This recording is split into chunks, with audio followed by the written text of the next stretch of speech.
Josh Jones here, your Michigan Marijuana Defense Attorney. Today's video is talking about marijuana and driving while stoned. The reason we're talking about that is because I think with the change in marijuana landscape here in Michigan, it's important to have this video and to talk about the different concepts and possible pitfalls on the plaintiff side, or prosecution side I should say, on whether or not individuals who are using marijuana are actually driving while stoned or high, as many headlines have put it out there in the news.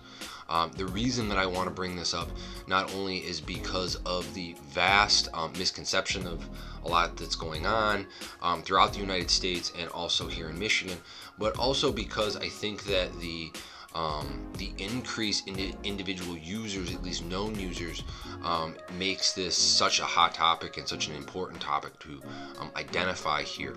So one, this may be a little bit longer of a video than traditionally you'll find. However, I hope that it's informative. The first thing I want to identify is that the state of Michigan actually back in March of 2019 put out a report for impaired driving. The Safety Commission did. And in that report, it's important to note that they never found really a specific level or identified a specific level of when individuals who are using marijuana are deemed high or stoned. This is important because other states have identified a specific level of where that cutoff is, and it's even more important as we move forward because there of course have been known identifications in the news by police operatives throughout Michigan who are pushing or attempting to use different variations of scientific tactics, I should say.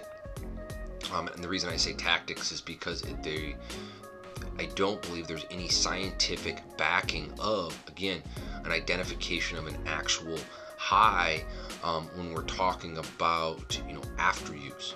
I know with, at least in regards to my experience, there is a peak for individuals who after smoking, and within that peak, they hit a certain level of nanograms or amount in the blood, and studies have shown that in this peak that there still may not be an actual identification of impairment when we're talking about operation of a motor vehicle. And it's interesting to say, okay, well, if they can identify a peak of how high of a saturation within blood or the amount of substance within the blood, they can identify that, and they're still saying that there's possibly no impairment of or intoxication for operating a motor vehicle. Well, then how can you provide like a cutoff of impairment or intoxication for individuals when we're talking about whether or not they can operate a motor vehicle? That's the conundrum, and so you can see maybe why I stumble over trying to articulate it to you. And that's like I said, the conundrum is that ultimately individuals who use may or may not be deemed impaired per a legal standard. So I've put out a lot of different links on this main blog page, and I believe that this video is going to be on the blog with regards to the article that I've published out there on this topic and identifying the high within marijuana users when operating a motor vehicle.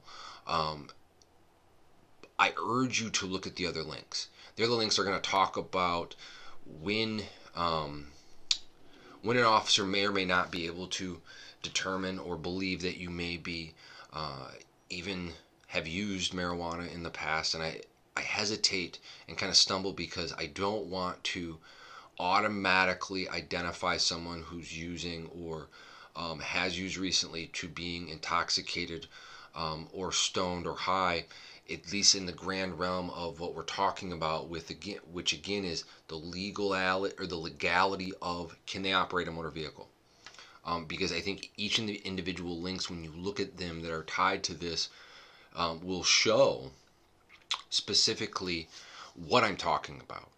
and why I'm talking about how it's very difficult, and it's going to be very difficult for individuals, officers, and prosecutors moving forward to prosecute individuals that are marijuana users, where there is no other substance inside of their body or their blood.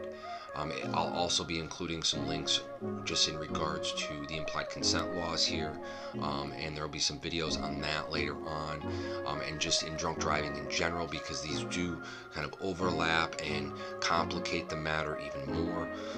With that said, though, the biggest thing to note is, one, use your ability to not consent to certain things, know the law, and then always lawyer up if you ever are charged with something like this, meaning drunk driving while using marijuana, because that could make the difference between a conviction and innocence. So last thing, go visit MichiganMarijuanaLawyer.com for more information.